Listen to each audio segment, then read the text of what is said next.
बालमित्रांनो, नमस्कार.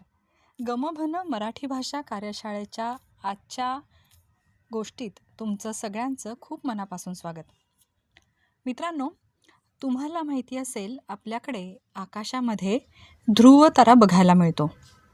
तो अढळ आहे, त्याची जागा स्थिर आहे असं आपल्याला लहानपणापासून सांगितलेलं आहे. या ध्रुव ताऱ्याची एक गोष्ट पुराणामध्ये काही संदर्भाने येते. ही गोष्ट काय आहे ती आज तुम्हाला सांगणार आहे. गोष्टीचं नाव आहे ध्रुव बाळ. बालभारतीच्या पुस्तकातून ही गोष्ट आम्ही सादर करत आहोत. गोष्टीचं नाव आहे ध्रुव बाळ. उत्तानपाद नावाचा एक राजा होता. सुरुची आणि सुनीती या त्याच्या राण्या होत्या. सुरुची आवडती राणी होती, सुनीती नावडती होती. सुरुचीच्या मुलाचे नाव होते उत्तम, सुनीतीच्या मुलाचे नाव होते ध्रुव. ध्रुव हा गुणी मुलगा होता. तो सर्वांना आवडत असे, पण सुरुची त्याचा छळ करत असे. राजाने फक्त उत्तमचेच लाड करावेत असे तिला वाटे. एकदा उत्तम राजाच्या मांडीवर बसला होता. मागोमाग ध्रुवही तिथे आला. राजाने त्यालाही मांडीवर घेतले. मग तो दोन्ही मुलांशी गोड गोड बोलू लागला. तितक्यात सुरुची तिथे आली. ध्रुवाला राजाच्या मांडीवर पाहून तिला राग आला. ती ओरडली, ध्रुवा, भिकारड्या, महाराजांच्या मांडीवरून उठ, फक्त माझा उत्तमच तिथे बसेल. तिने ध्रुवाला राजाच्या मांडीवरून ओढले आणि जमिनीवर ढकलून दिले. ध्रुव रडत रडत आपल्या आईकडे गेला. आईने विचारले, बाळ, का रडतोस? ध्रुवाने आईला सगळं सांगितलं. सुनीतीने त्याला आपल्या मांडीवर घेतले. ती म्हणाली, बाळ, रडू नकोस. देवाने ठेवले आहे तसेच आपण राहावे बरे. ध्रुव म्हणाला, आई, देव कुठे असतो ग? मला सांग, मी त्याला भेटतो.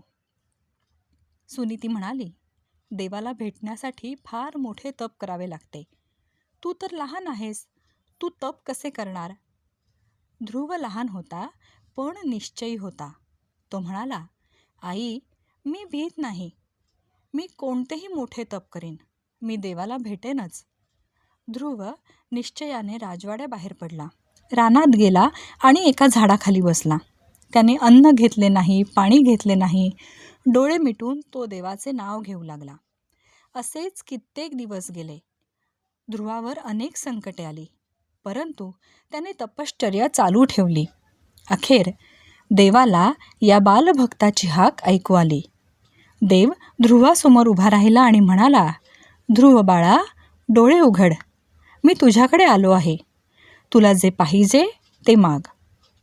ध्रुवाने डोळे उघडले आणि देवाला वंदन केले. मग तो नम्रपणे म्हणाला, देवा, जिथून मला कधीही कोणी खाली ओढू शकणार नाही अशी जागा मला दे. मला आणखी काही नको. देवाने आकाशात उंच ठिकाणी ध्रुवाला जागा दिली. हजारो वर्ष झाली तरी ध्रुव अजूनही त्याच जागी आहे. रात्री आकाशात उत्तरेकडे एक तेजस्वी तारा दिसतो. या ताऱ्याची जागा कधीही बदलत नाही. तोच हा ध्रुव तारा होय. अशा तऱ्हेने ध्रुवाने कडक तप करून अढळ पद मिळवले. बालमित्रांनो, कशी वाटली ही गोष्ट? ही गोष्ट आता तुम्ही ऐकली आहे. आता तुमच्या आईबाबांच्या मागे लागून रात्रीच्या वेळी आकाशात उत्तरेला हा ध्रुव तारा कुठे दिसतो हे आवर्जून बघा आणि आम्हाला तसं कमेंट बॉक्समध्ये कळवासुद्धा. गमभनच्या इतरही अनेक गोष्टी, रंजक गोष्टी आपल्या इतर मित्रमैत्रिणींनासुद्धा वाचायला सांगा, ऐकायला सांगा आणि रंजक गोष्टी, छान छान व्हिडिओ बघायलासुद्धा सांगा. चला तर मग पुन्हा भेटूया एका पुढच्या छान गोष्टीसह आपल्या गमभन मराठी भाषा कार्यशाळेच्या यूट्यूब चॅनलवर. तोपर्यंत नमस्कार.